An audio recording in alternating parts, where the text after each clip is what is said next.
السلام عليكم ورحمة الله وبركاته. ازيكم حبايب قلبي؟ عاملين ايه؟ احنا النهارده هنعمل مع بعض اكل بسلة سهلة وبسيطة وما فيهاش اي حاجة. هنحط لها بس تركاية بسيطة كده في العمايل بتاعتها. احنا معانا بسلة، بصلة متقطعة، الطماطم معصورة، ملح وفلفل وبهارات مشكلة او صابع بهارات.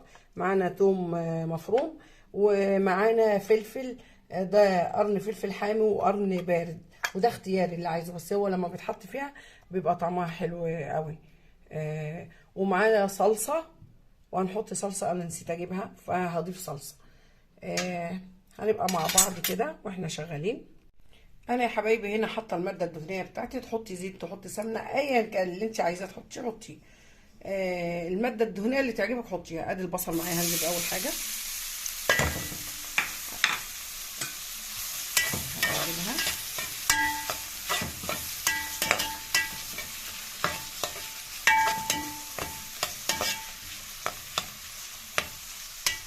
انا مش عايزه البصله بتاعتي دي تحمر نهائي ولا لونها يحمر.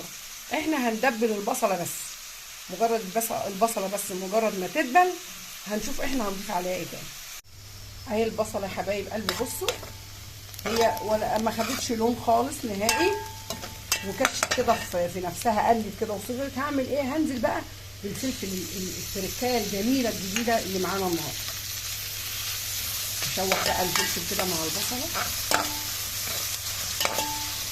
والله الله على الريحه التحفه، الله مش قادره اقول لكم على الريحه عامله ازاي. شموا معايا كده، الله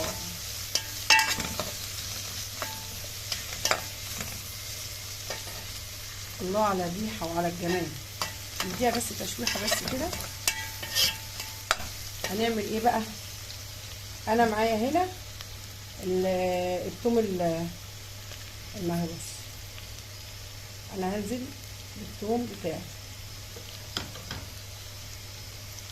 وهنشوحه مع البصل والفلفل.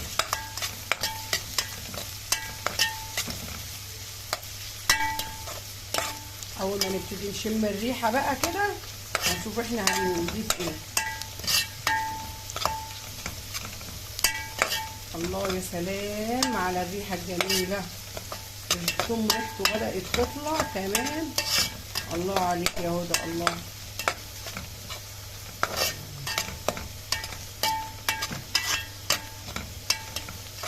الطريقه دي امي الله يرحمها الف رحمه ونور عليها، امي كانت بتعمل البسله كده، يعني الطريقه دي بتاعت امي بتعمل البسله بنفس الطريقه، ما بتسبكش الطماطم وتيجي تحط عليها البسله، لا كانت بتدبل البصله وترمي عليها البسله. انما الفلفل دي من تركتي انا، لكن امي كانت بتعمل البسله بنفس الطريقه كده، ما بتسبكش الطماطم. تقول بقى القولون اللي تعبان واللي عنده قولون وكده علشان ما تبقاش فيها حموضه للمعده وكده. الله يرحمه. الله الله على الريحه الجميله. شموا معايا، شموا الريحه التحفه اللي طالعه دي. بسم الله ما شاء الله اللهم بارك. جميله جميله جميله، الف هنا وشفا للي هياكله. جميله جميله جميله، الريحه تحفه.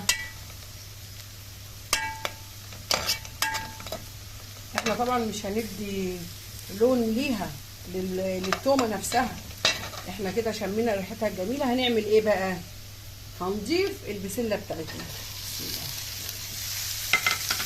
شايفين البسله؟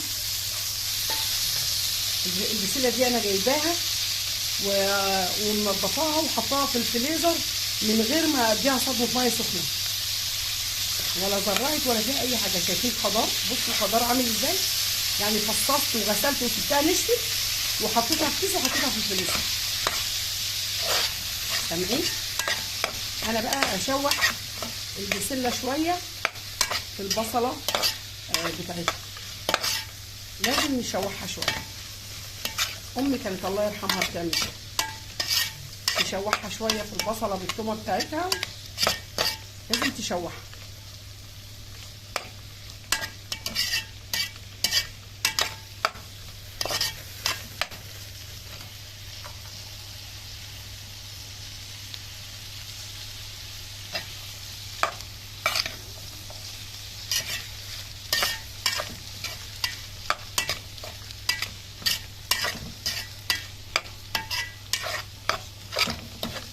انا بقلب كده، بجيب من تحت لفوق. انا عايزه البسله تاخد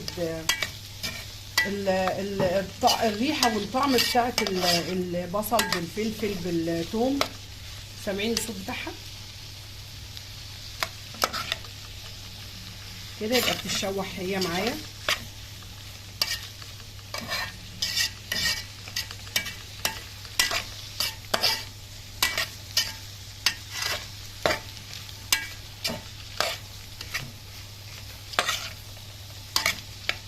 هنشوحها في البصل بتاعها كده 5، وبعد كده هنشوف احنا هنضيف عليها. واحنا بنشوح البسله كده مش هنزل الطماطم بقى. انا دلوقتي انا هعمل ايه؟ انا هنزل البهارات بتاعتها، الملح والفلفل والبهارات المشكله، هقلبهم.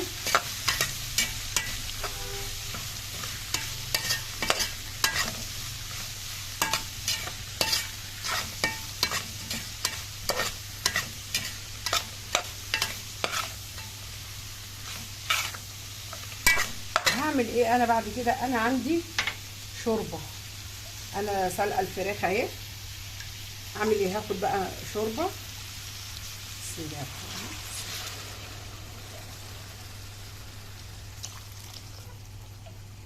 انا اديتها بقى كده كبشتين شوربه، وهسيبها يعني ايه تغلي بس غلوتين 3 كده في الشوربه بتاعتها، عشان تاخد الطعم بتاع الشوربه وبتاع الفراخ الجميل. يعني انت عملتيها على شوربه لحمه على شوربه فراخ، تديها الشوربه بتاعتها كده تستوي فيها بس ايه يعني تلت سوا بس كده، تبتدي تشرب الشوربه بتاعتها دي. وهنرجع بقى مع بعض نشوف احنا هنضيف لها ايه بعد كده. الشوربه دي اساسي، تاخد البسلايه تاخد الطعم بتاع الشوربه، تستوي في الشوربه الاول تاخد طعم الشوربه، بتبقى تحفه. البسله جميله، جربوها بالطريقه دي هتعجبكم جدا. شفتوا يا حبايب قلبي بقى؟ ادي البسله شربت الشوربه اللي انا حطيتها لها. شايفين الحبايه مقلوظه وماسكه نفسها ازاي؟ بصوا زي ما هي كده سليمه ومدحرجه زي ما هي كده، بس هي دخلت في السوا. عامه انا مسكتها هي بدات تطرت لانها شربت الشوربه. هي بعد كده احنا هنعمل ايه؟ بسم الله بسم الله. هضيف الطماطم بتاعتي، انا ما ضفتهاش كلها. بسم الله الرحمن الرحيم.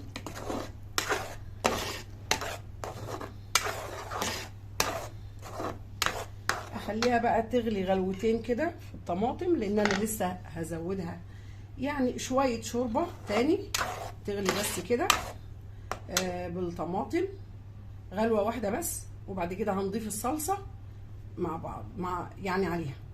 والبسله بتغلي حبايبي كده، هنعمل ايه؟ هضيف لها معلقه الصلصه،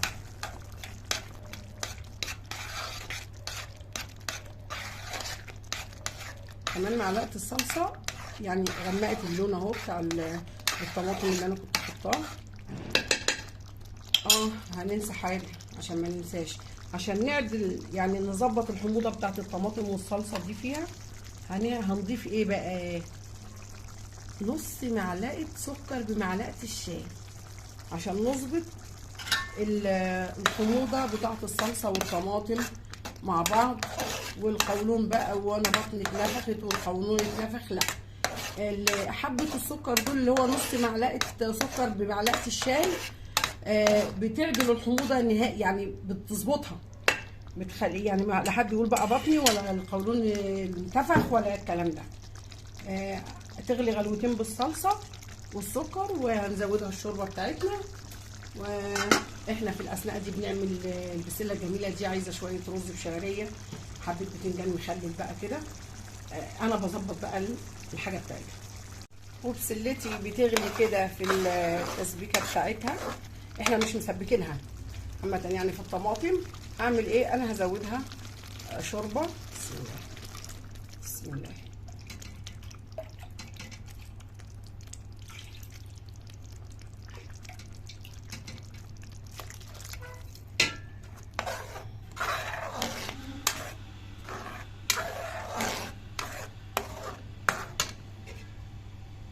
هزودها شوربه بحيث ان هي تستوي هي مرتاحه بقى، تكمل سواها. وهنبقى مع بعض بقى ايه واحنا بنغرفها. وادي يا حبايبي البسله بعد ما عملناها وشايفينها جميله كده، وجنبها الرز ابو شعريه والبتنجان المخلل والفراخ اللي في الفرن. وكان دوت الفيديو بتاع النهارده. يا ريت ما تنسونوش في اللايك والشير، واللي ما اشتركتش في القناه تشترك وتفعل زر الجرس. واشوفكم في فيديو جديد، والسلام عليكم ورحمه الله وبركاته.